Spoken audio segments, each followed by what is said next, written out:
Hello students, कैसे हैं सब। तो आज मैं लेकर आया हूं आपके लिए मूविंग चार्जेस एंड मैग्नेटिज्म से लेक्चर नंबर 2। और आज हम पढ़ने वाले हैं magnetic field due to a straight current carrying conductor. ठीक है, पिछले लेक्चर पर हमने बायो-सावर्ट लॉ के बारे में पढ़ा था और एक करंट कैरिंग रिंग की वजह से मैग्नेटिक फील्ड के बारे में पढ़ा था। तो आज हम पढ़ते हैं करंट कैरिंग स्ट्रेट कंडक्टर की वजह से मैग्नेटिक फील्ड। तो मेरा नाम है अमित कुमार तिवारी, आप देख रहे हैं अपना प्यारा चैनल फिजिक्स की क्लास अमित के साथ। तो चलिए पढ़ाई शुरू करते हैं। Magnetic field due to a current carrying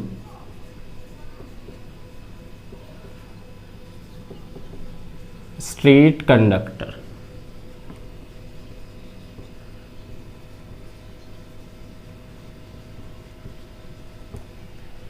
magnetic field due to a current carrying straight conductor.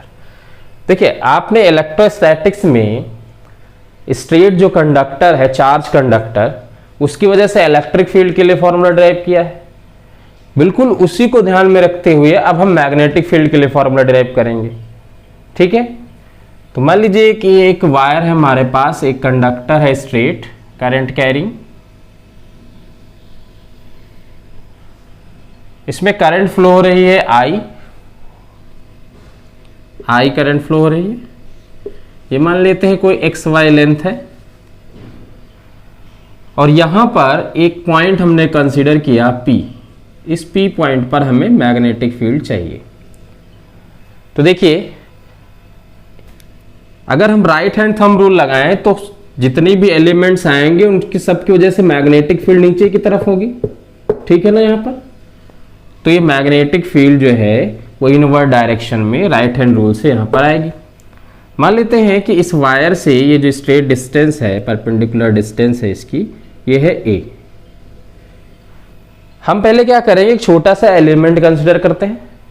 हमने यहां पर एक छोटा सा एलिमेंट कंसीडर कर लिया dl। इस dl एलिमेंट की वजह से यहां पर मैग्नेटिक फील्ड निकालेंगे। उसके बाद देखते हैं फिर कि इंटीग्रेशन वगैरह करके और पूरे वायर की वजह से मैग्नेटिक फील्ड फाइंड करेंगे। इस dl की यहां से डिस्टेंस है r, यानी कि ये पोजीशन वेक्टर हो गया r। ये dl है, मैंने आपको पिछले टर्म पे ही बताया है कि dl की डायरेक्शन कौन सी होगी, जो कि करंट की डायरेक्शन होगी। बायो-सावर्ट लॉ जब पढ़ाया है, dl की डायरेक्शन वही होगी जो करंट की डायरेक्शन होगी। तो dl की डायरेक्शन ये होगी और ये जो वेक्टर है हमारा पोजीशन वेक्टर, इसकी डायरेक्शन ये हो गई। इनके बीच में एंगल है थीटा, ये एंगल है फाई और ये लेंथ हमने मान लिया है एल। ठीक है, इस dl एलिमेंट से इस पॉइंट O मान लेते हैं, ये लेंथ है एल।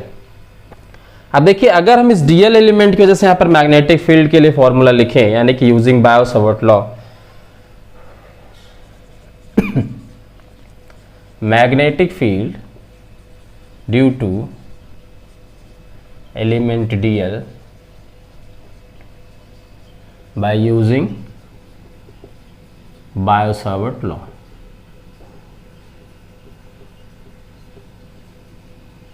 तो बायो-सावर्ट लॉ क्या कहता है कि dB is equal to mu naught upon 4 pi I dl sine theta upon R square. अब देखिए, theta angle between dl, current element dl and position vector r। अब हमें करना क्या है कि यहां पर देखिए dl की, साइन थीटा की, आर स्क्वायर की, इन सब की वैल्यूज हम चेंज करेंगे। ठीक है, मतलब हम क्या करेंगे, हम फाई के टर्म में अपना आंसर लिखेंगे। इसलिए क्योंकि फाई को जितना बढ़ाते जाएंगे उतना ज्यादा लेंथ कवर होती चली जाएगी। ठीक है ना। तो हम अपने एक्सप्रेशन को फाई के टर्म में लिखेंगे, इस एंगल के टर्म में लिखेंगे। देखिए, थीटा को क्या लिख सकते हैं, theta is equal to 90 minus phi. ठीक, तीनों का सम 180 होना चाहिए, तो ये 90 है। ये theta is equal to 90 minus phi, मतलब sine theta is equal to sine 90 minus phi. तो यहां से आ गया is equal to cos phi. तो थीटा को फाई में चेंज कर लिया है। अभी डीएल और आर को भी देखिए चेंज करते हैं। इसमें अगर हम tan फाई लगाएं तो tan phi is equal to, ठीक है, इस ट्राइंगल में देखिए tan phi is equal to perpendicular upon base यानी L upon A, L is equal to A tan phi. हमें चाहिए किसकी वैल्यू, डीएल की, तो डिफरेंशिएट कर देंगे with respect to phi. Phi के रिस्पेक्ट में डिफरेंशिएट किया, dl upon d phi, a is constant, a constant है ये, tan फाई का सेक स्क्वायर फाई, तो डीएल इज इक्वल टू आ गया a sec square phi D phi. ठीक है, अब देखिए आर स्क्वायर, अगर देखिए तो r square is equal to l square plus A square, r square is equal to l square plus A square. ठीक है ना, R square is equal to, L की वैल्यू देखिए ए tan फाई है, तो ये वाली एल की वैल्यू हम यहां पर पुट कर देते हैं। ठीक है, कितना आया, a square tan square phi plus A square, a square को कॉमन किया, आया tan स्क्वायर फाई प्लस 1, तो 1 plus tan square phi sec square phi, r square is a square sec square phi. ठीक है, अब देखिए ये जो डीएल की वैल्यू, साइन थीटा की वैल्यू, आर स्क्वायर की वैल्यू है, ये सब हम इस इक्वेशन में पुट करते हैं। सपोज ये इक्वेशन नंबर 1 है, by putting values of sine theta, dl and r square in equation 1। Equation 1 में वैल्यू पुट करें, कितना आया, db is equal to mu naught upon 4 pi I, dl की value a sec square phi D phi, a sec square phi D phi, sine theta की value cos phi, r square a square sec square phi, a square sec square phi. देखिए सेक square phi से सेक square phi cancel हो गया। अब देखिए इसके बाद बचा क्या, dB is equal to mu naught upon 4 pi, A से ए के कैंसिल हुआ, I upon A cos phi D phi. ठीक है, अब देखिए फाई के टर्म में आ गया है ना, अब हम इस फाई को जितना चाहें इंक्रीज करते जाएंगे तो लेंथ कवर होती चली जाएगी। मान लीजिए इतनी लेंथ हमें लेना है, ये वाली लेंथ, तो फाई को उस हिसाब से कर लेंगे। ठीक है, अब देखिए magnetic field due to length x Y, अगर हम एक्स वाई पूरी लेंथ लेते हैं तो देखते हैं एंगल कितना बनता है। यहां पर देखिए इसको मिलाया इधर इस तरह से, इधर अगर ये फाई 1 एंगल है और ये एंगल है फाई 2।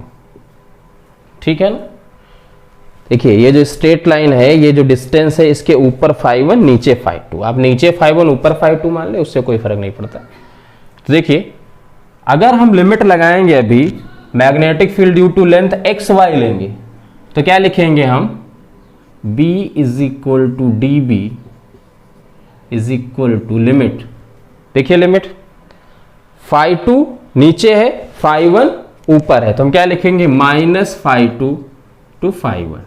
नीचे वाली जो एंगल है वो माइनस में, ऊपर वाला इसके प्लस में, ये चीज ध्यान रखना। ठीक है, तभी ये ऐड होंगे आगे जा करके, अगर प्लस में दोनों लेंगे तो ये सब्ट्रैक्ट हो जाएंगे। तो नीचे वाला, इस जो डिस्टेंस आप परपेंडिकुलर लेते हैं उसके नीचे वाला माइनस फाई 2, ऊपर वाला प्लस फाई 1, इस तरह से लिमिट लगाना है। तो mu naught upon 4 pi, mu naught upon 4 pi I upon A cos phi D phi. ठीक है, सॉल्व करें, कितना है, mu naught upon 4 pi I upon a, ये तो कांस्टेंट टर्म है। ठीक है, कॉस फाई का d phi sine phi, cos phi का d phi sine phi, minus phi 2 to phi 1, limit रखे, कितना आया, mu naught upon 4 pi I upon a sine phi 1 minus sine minus phi 2। Sine minus theta minus sine theta, तो minus minus plus हो जाएगा। कितना आया, mu naught upon 4 pi I upon a sine phi 1 plus sine phi 2। ये आ गया formula. अभी हमने एक finite length x y consider किया है, उसकी वजह से ये फॉर्मूला है। ठीक है, अब हम डिफरेंट केसेस पर देखते हैं कि इनफाइनाइट अगर वायर होता तब क्या होता, किसी पॉइंट के नियर हम कंसिडर करते किसी एंड के तब क्या होता। तो ये सारे पॉइंट सब देखते हैं। ठीक है, ये नोट कर लें।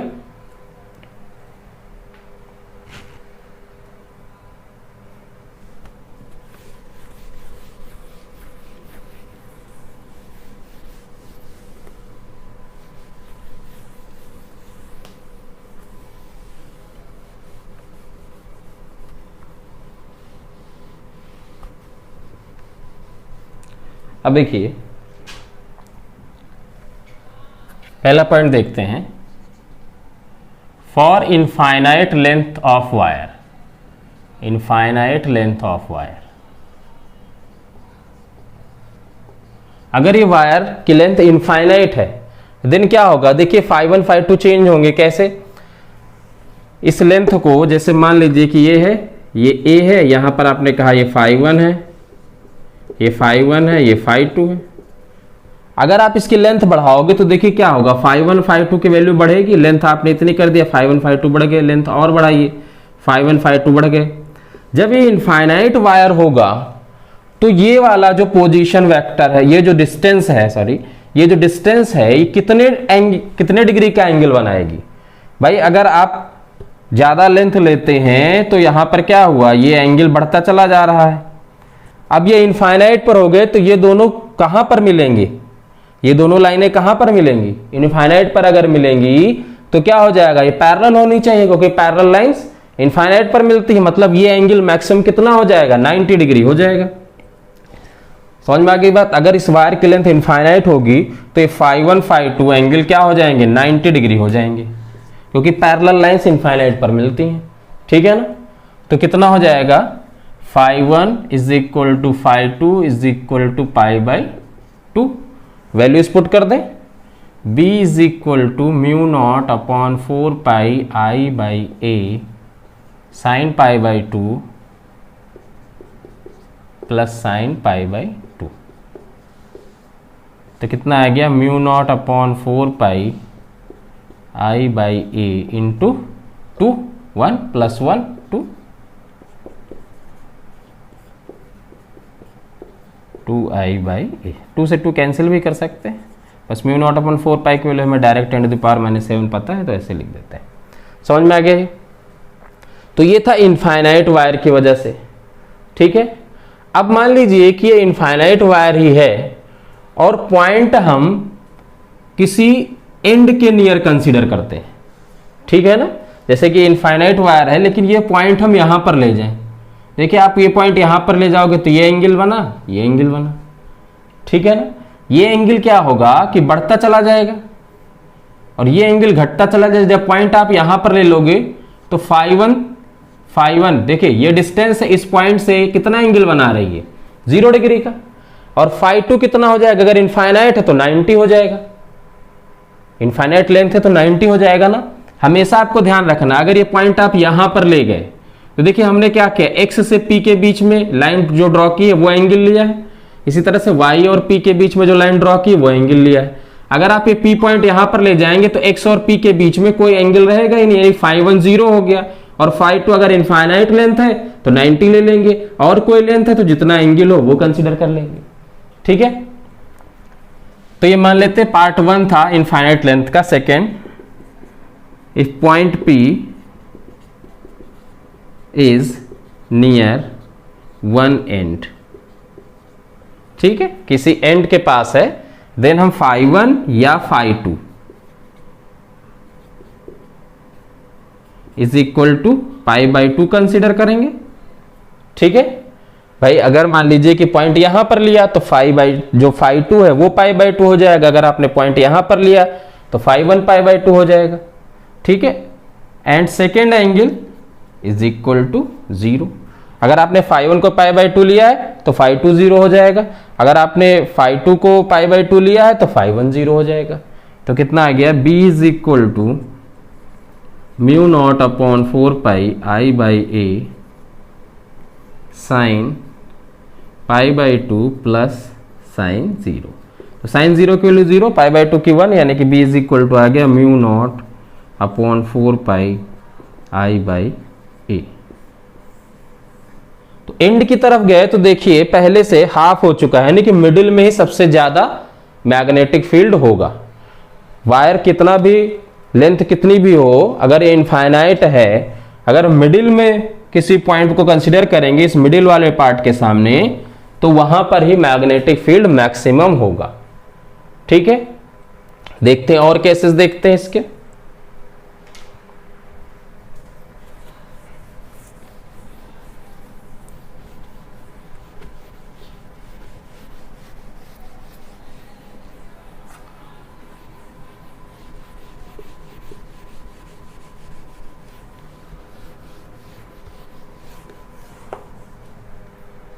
जैसे कि मान लीजिए L लेंथ का वायर है, इस वायर की लेंथ है L, टोटल लेंथ इसकी L है। इसके मिडिल में बिल्कुल हमने मिडिल ये वाला पॉइंट कंसीडर किया और इसके सामने पॉइंट P है। ठीक है, बिल्कुल मिडिल में यहां पर पॉइंट P है। तो ये डिस्टेंस हो गई A, ये हो गई A। ठीक है ना।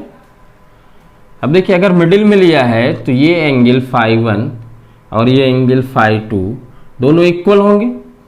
हमने कंसिडर कर लिया फाई, भाई मिडिल में लिया ना, बिल्कुल मिडिल में पॉइंट लिया, तो ये वाला एंगल और ये वाला एंगल दोनों इक्वल होंगे।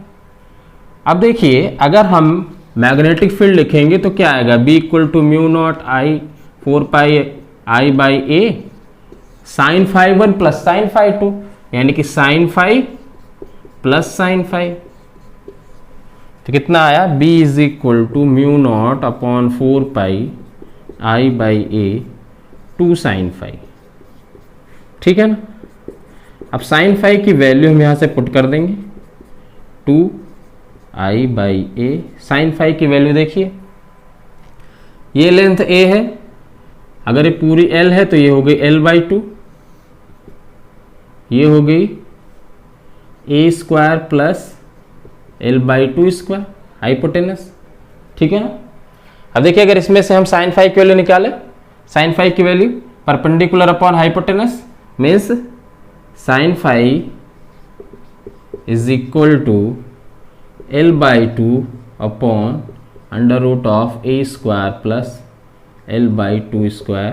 कितना आया, l/2 root a square plus l square by 4, LCM ले लें, l/2 root 4a square plus l square by 4, यानी कि आ गया l/2 root 4a square plus l square upon 4 का अंडर रूट लिया, 2 आया, 2 से 2 हो गया कैंसिल।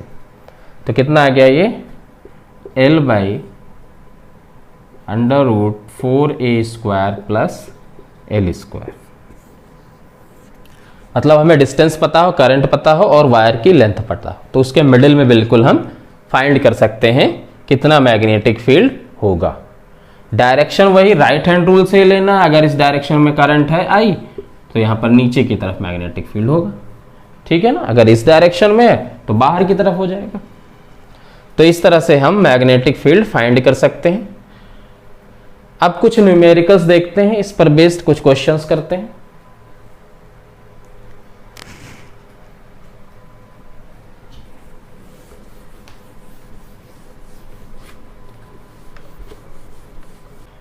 तो अब कुछ क्वेश्चंस देखते हैं। जैसे मान लीजिए कि हमें एक स्क्वायर दे दिया गया, स्क्वायर लूप है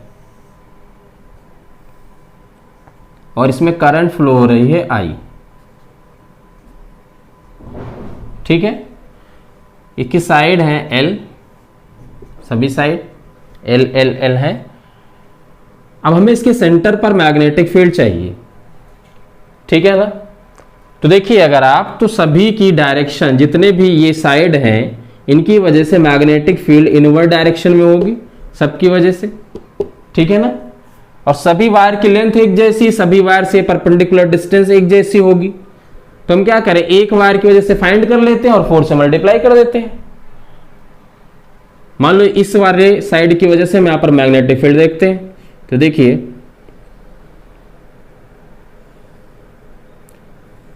ये पॉइंट बिल्कुल मिडिल में होगा, ठीक। और जो स्क्वायर के जो डायगोनल्स हैं वो 90 डिग्री पर कट करते हैं, मतलब 90 डिग्री पर कट करेंगे तो ये हो जाएगा 45 और ये हो जाएगा 45, ठीक है। इक्वल लेंथ होंगी ना ये वाली, तो सेम एंगल होंगे। अब अगर इस वाली लेंथ को देखें, ये वाली, अभी हम ए मान के चल रहे हैं, सपोज दैट कि ये लेंथ ए है, बाद में वैल्यू पुट कर देंगे। कितना आएगा देखिए, b is equal to 4 into 4 side से 4 इंटू एक साइड की वजह से कितना हुआ म्यू नॉट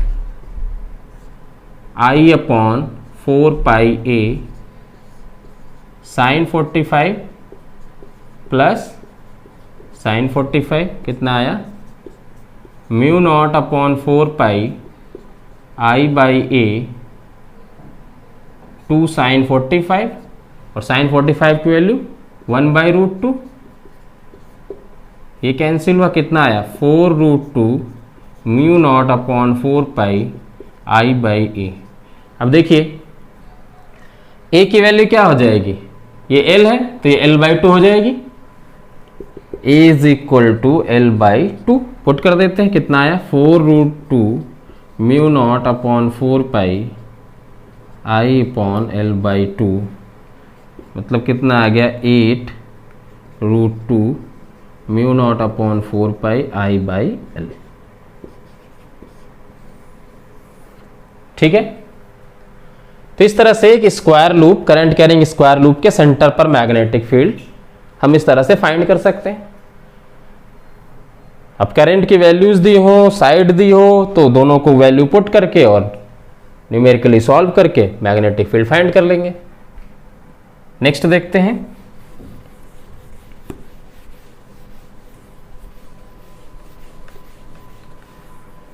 मान लेते हैं कि हमें एक हेक्सागन दिया गया है, ठीक है। Magnetic field at centre of A hexagon, ठीक है। एक रेगुलर हेक्सागन हमें दे दिया,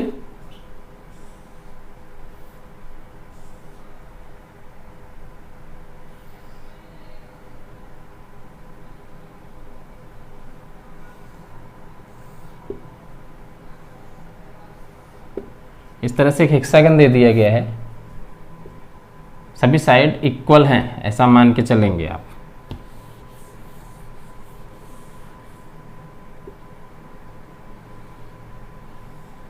सभी साइड्स इक्वल हैं और लेंथ है मान लीजिए एक साइड की L, करंट फ्लो हो रही है I। अब यहां पर भी देखो तो जितनी भी साइड है सबकी वजह से मैग्नेटिक फील्ड अंदर की तरफ होगा इसके सेंटर पे, ठीक है ना। तो सबकी वजह से अंदर की तरफ होगा और सभी साइड इक्वल हैं, सभी से परपेंडिकुलर डिस्टेंस भी इक्वल होगी, तो एक साइड की वजह से निकाल के और 6 से मल्टीप्लाई कर देते, ठीक है ना। तो एक साइड की वजह से निकालेंगे, देखिए मान लो हमने ये वाली साइड कंसीडर किया, ये हो गई परपेंडिकुलर डिस्टेंस, अभी हम ए मान के चल रहे हैं, ठीक है। अब देखिए यहां पर 5152 कितना होगा, हेक्सागन है, ये 120, ये 60 होता है, ये 60 होता है, ये भी 60 होता है, तो ये 30 में डिवाइड हो गया, ठीक है ना।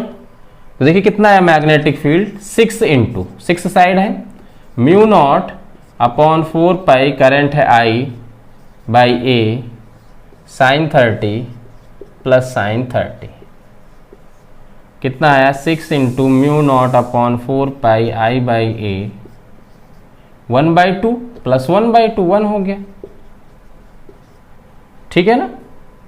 1/2 प्लस 1/2 1 हो गया, यानी कि 6 into mu naught upon 4 pi I by a. अब देखिए ए की वैल्यू, ये अगर साइड L है तो ये कितनी हुई L/2, हाफ साइड L/2 हो गई, और ए की वैल्यू हमें फाइंड करनी, तो ये हो गया बेस, ये हो गया परपेंडिकुलर, यानी कि tan थीटा अप्लाई कर दें, tan theta is equal to perpendicular upon base. ठीक है, थीटा कितना है 30, तो tan 30 is equal to 2a/l। a is equal to tan 30 की value 1/√3 is equal to 2a/l। a is equal to,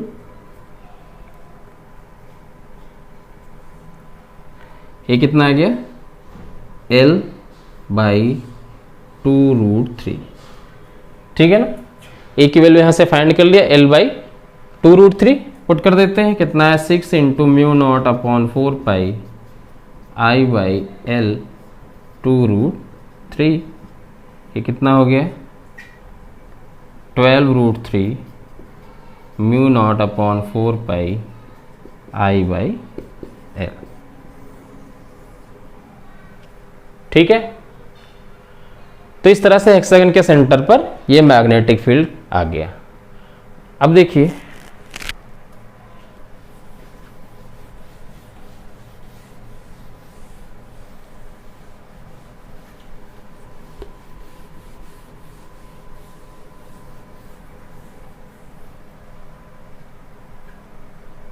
मान लीजिए कि हमें इस तरह से दिया गया है,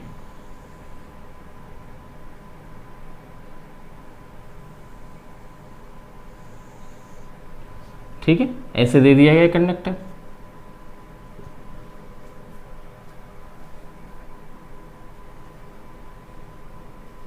यहां तक तो ये स्ट्रेट है, इधर इनफाइनाइट तक है, इधर इनफाइनाइट तक है, और ये एक पॉइंट है। ठीक है, यहां पर पॉइंट पी पर हमें मैग्नेटिक फील्ड चाहिए।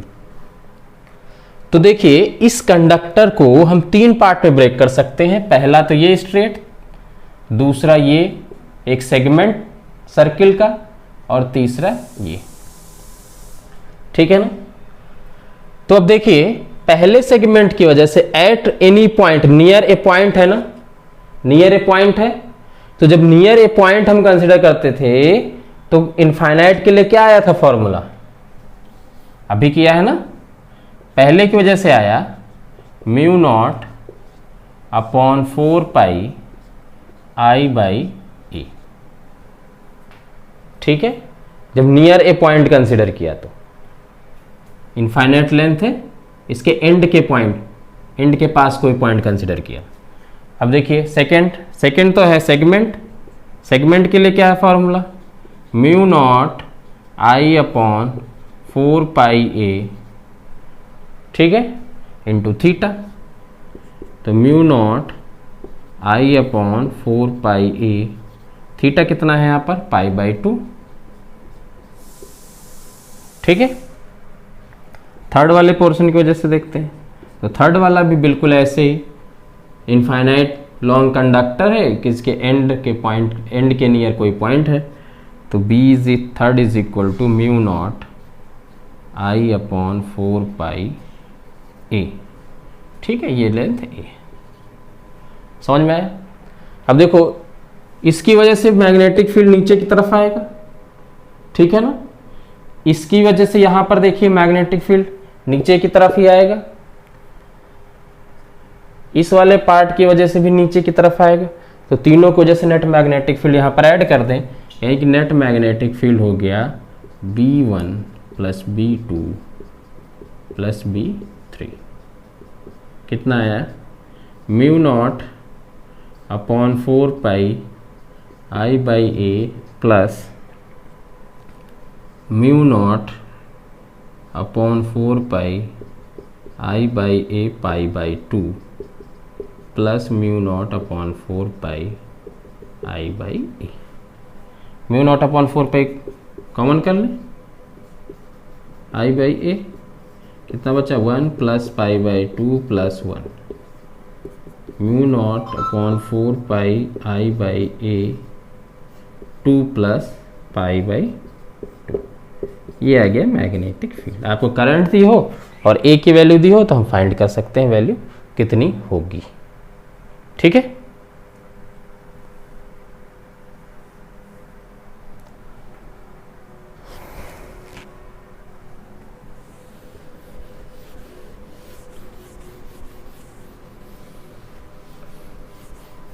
इस तरह से कई कॉम्बिनेशन हो सकते हैं। मान लीजिए आपको इस तरह से कहा कि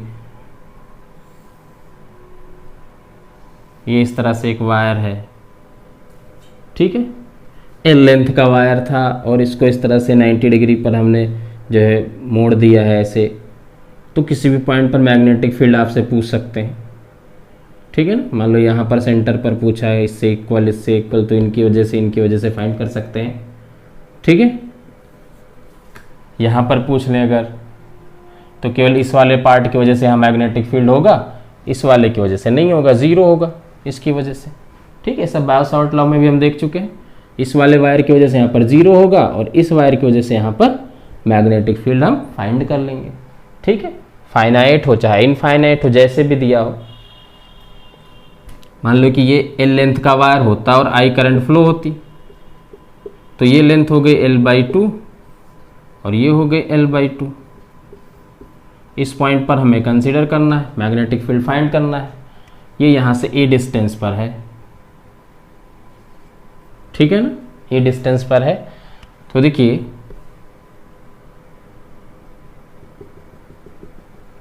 ये हो गया एंगल φ1 या फाई, चाहे जो मान लें।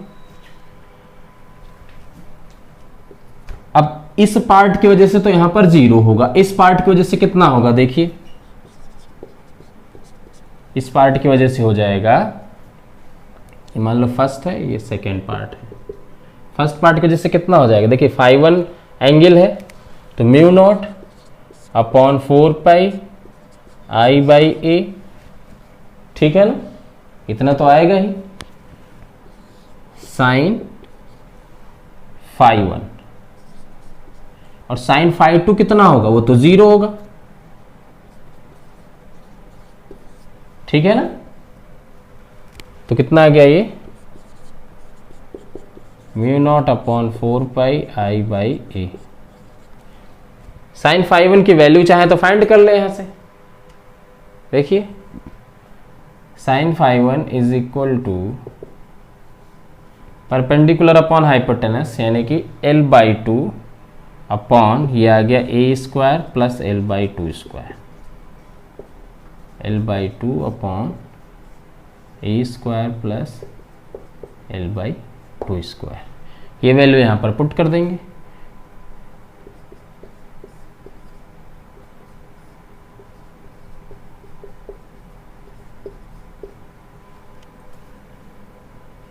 L/4a² प्लस L², ठीक है।